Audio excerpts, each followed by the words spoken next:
QuaranJazz. Listen while you're home.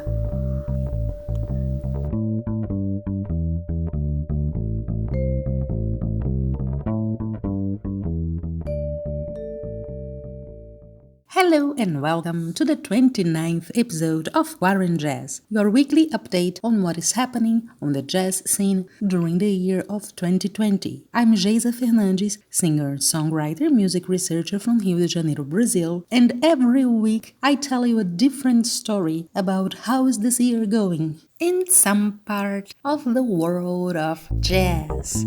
So, if you're a jazz musician, doesn't matter where you're based, I want to know what you've been doing. Are you releasing new material? Are you back to some of your activities at least?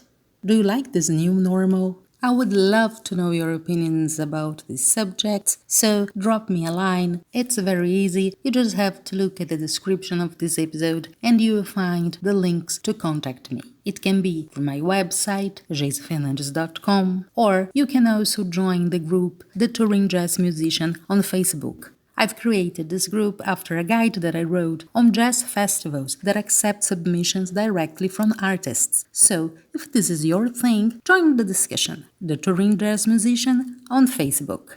It will be a pleasure to have you here in QuaranJazz.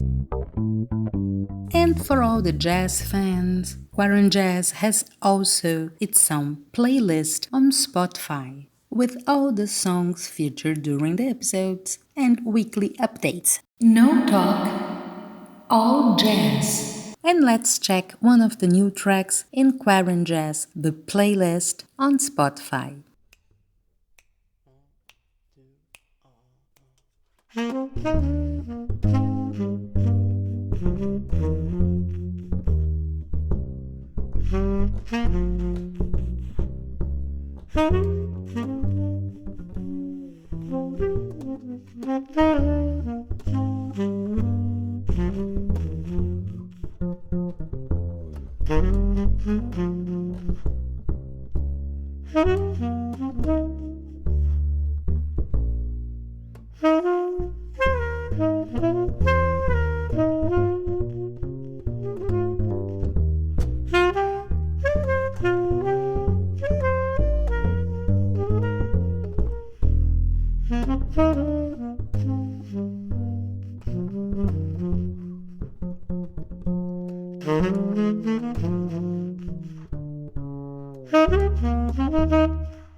Probably you're just like me, dreaming by this September in the rain.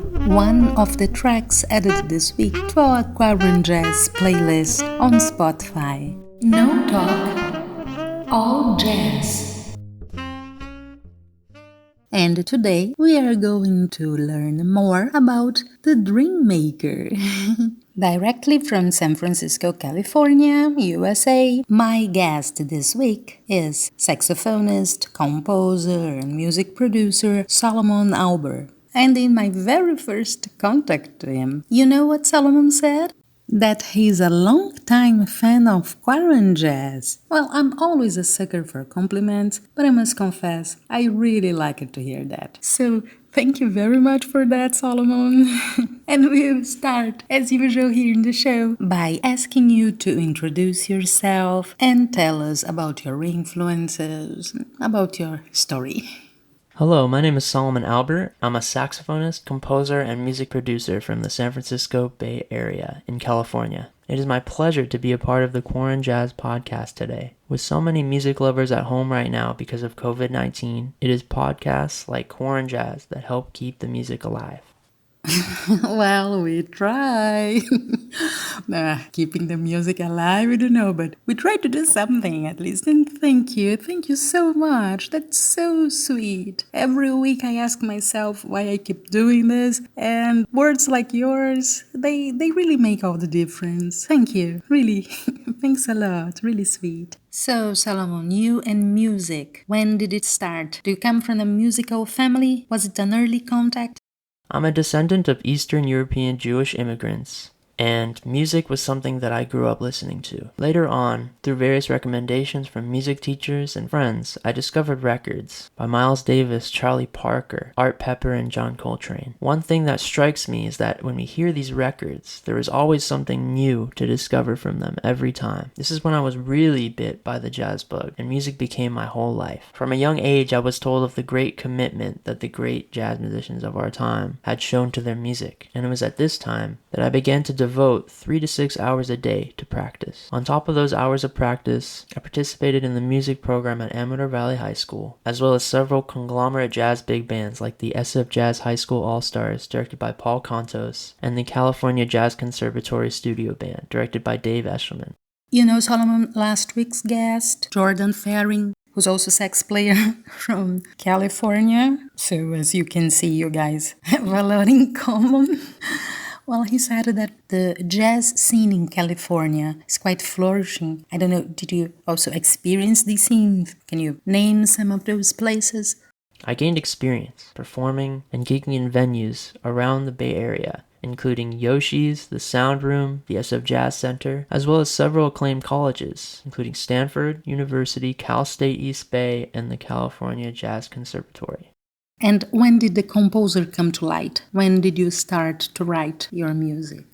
In 2016, I was one of 12 students selected internationally to receive the Presidential Scholarship at the Berklee College of Music. I began my studies at the college in 2017, and since then I have been fortunate to perform in music venues around Boston and New York City as a member of Tia Fuller's Rainbow All-Stars Band and Ralph Peterson's Gen Next Big Band. In the summer months, when I was on break from the semester at school, I returned to the Bay Area. I played shows with band leaders Myron Cohen, jazz drummer and disciple of the the great Billy Higgins, and Tora Wallachin, 2011 X Factor finalist and international touring artist. The commitment to their craft, shown by the musicians that I've had the opportunity to work with, inspired me to create and write my own music. My music is a fusion of jazz and soul. Some of the many feelings and themes that are prevalent within my music include diversity, optimism, and exploration.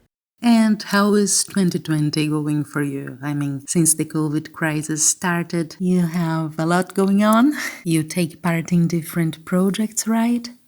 Since the COVID-19 crisis emerged, I am now working towards the grand debut of my annual online music and arts camp, set to take place next year, 2021. Wow, that sounds great. Tell us more about the camp. I have assembled a team of professional music and arts educators that will help facilitate fun and creative activities for all of the participating campers. There will be daily challenges each day of the camp, an awards ceremony for all the campers, and a showcase at the end of the week where they can share their camp creations with family and friends. The dates for the camp are January 4th through the 8th, 2021, and the camp will take place over Zoom from 4 to 5 p.m. Pacific Standard Time. Middle school and high school students can now register and secure a spot at the Second Wind Online Music Camp by going to my website, www.solomonalber.com/secondwind. Wonderful. Any other projects? Some projects that I am involved in right now are writing and recording music with my band and arranging and recording music for the Gen Next Big Band, led by Ralph Peterson Jr. I'm currently in the process of composing and recording new songs with members of my band. With two of the core band members located in Brazil, one band member is in New York and one is in LA, this band has taken on the challenges that come with recording an album entirely remotely during the time of COVID-19. I'm also arranging and recording for the Gen Next Big Band. The Gen Next Big Band meets every week and is directed by the last drummer to be taken under Art Blakey's wing, Mr. Ralph Peterson Jr. Ralph Peterson has championed this band to incredible heights. It is now considered to be one of the top professional big bands in the world.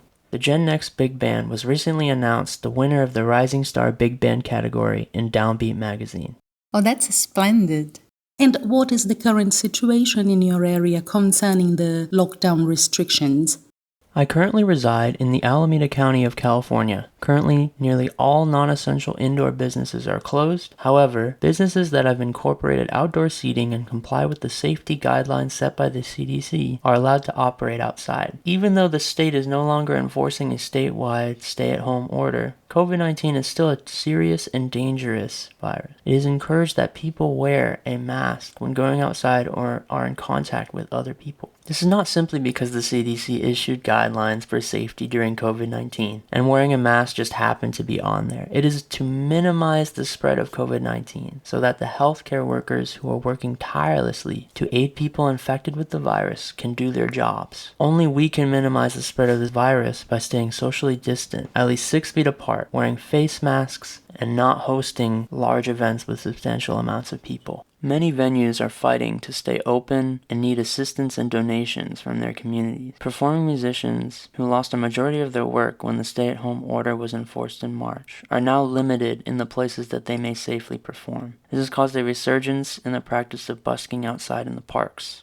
The ability for musicians to perform in the parks keeps music alive within our communities and makes it easier for them to adhere to the CDC guidelines for social distancing. Right now, the permitting process for musicians to perform in a San Francisco park is expensive, time-consuming, and inaccessible for many people. We need to change this. I'm currently organizing an online concert series involving musicians all around the world to raise funds for various social justice organizations, helping aid the Black Lives Matter movement and Amnesty International. It is my intention to continue to organize these benefit concerts and to involve more musicians who would also like to help contribute to these causes.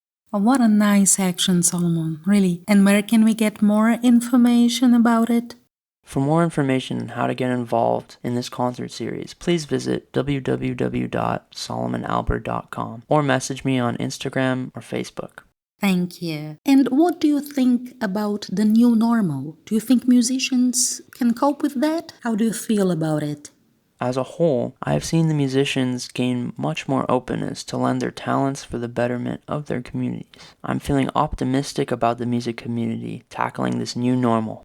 Very glad to hear that, Solomon. Well, at the beginning of the episode, we heard your version of September in the Rain, a classic. I would like to listen to your comments on this recording and also your comments on the track that you've selected for us to listen in full at the end of the episode. And by the way, dear listener, the song has a very interesting title.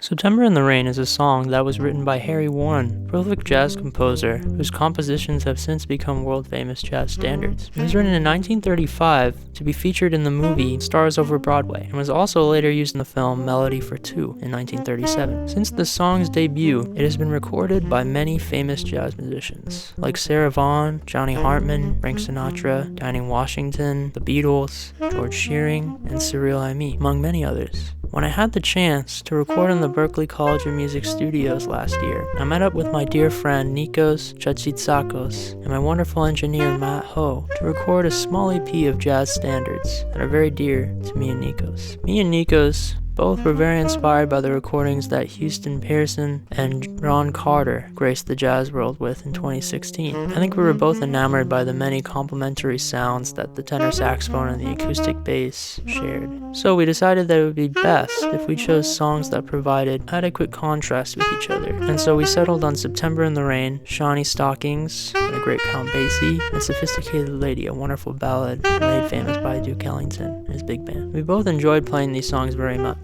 So we went into the studio and recorded them. In a musical duo setting, there's so much room to be free. You can really pass around a lot of ideas with each other, and often, on a whim, traditional instrumental roles can be switched. For instance, one concept that we had experimented with while playing these songs was having the tenor saxophone walk bass lines or comp for the bass while the bass was improvising. There's a very freeing, synergetic feeling about playing duo, and this is one of the feelings we were trying to express in September in the Rain.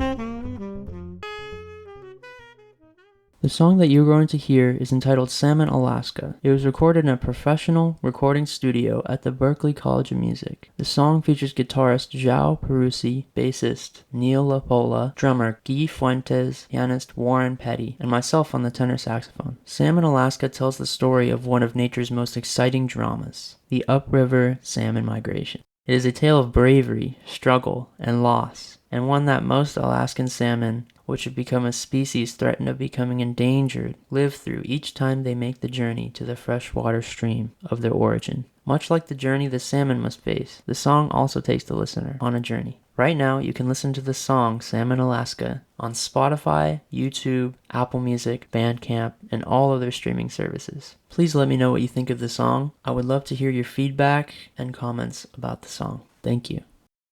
Oh, we'll definitely check it and give you some feedback. Thank you for reminding that. I guess sometimes it's not really clear for the audience, for the listeners, how important it is to get this feedback. When a single, an EP, an album is released, doesn't matter. The directly contact made possible by the internet, social networks, it's really priceless. It's something that we really should be taking more advantage of. And I might say that sometimes we even get a little bit shy. We really do. So thanks for reminding that. And thank you very much for your participation in QuaranJazz. Send my greetings to the San Francisco Bay Area and all the best. And this was the 29th episode of QuaranJazz, your weekly update on what jazz musicians are doing during the year of 2020. I'm Geisa Fernandes, singer, songwriter and music researcher from Rio de Janeiro, Brazil. As you might know by now, there are several ways to contact me, and they are all listed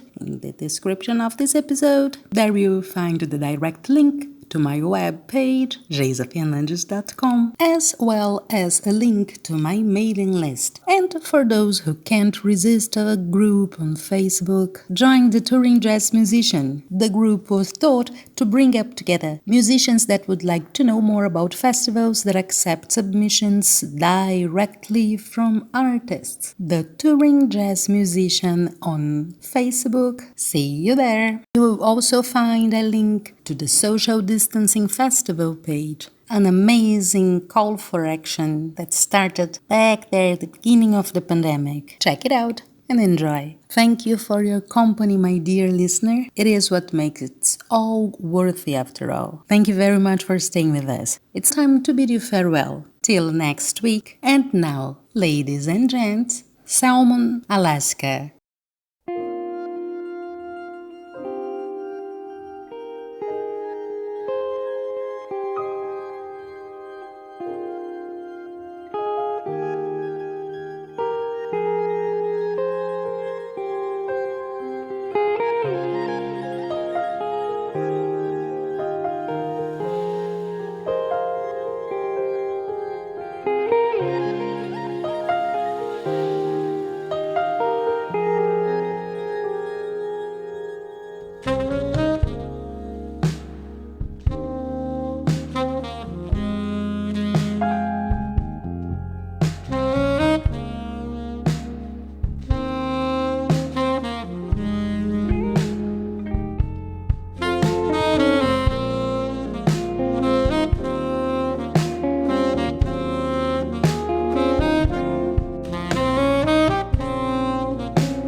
QuaranJazz. Listen while you're home. QuaranJazz, a podcast by Geisa Fernandes.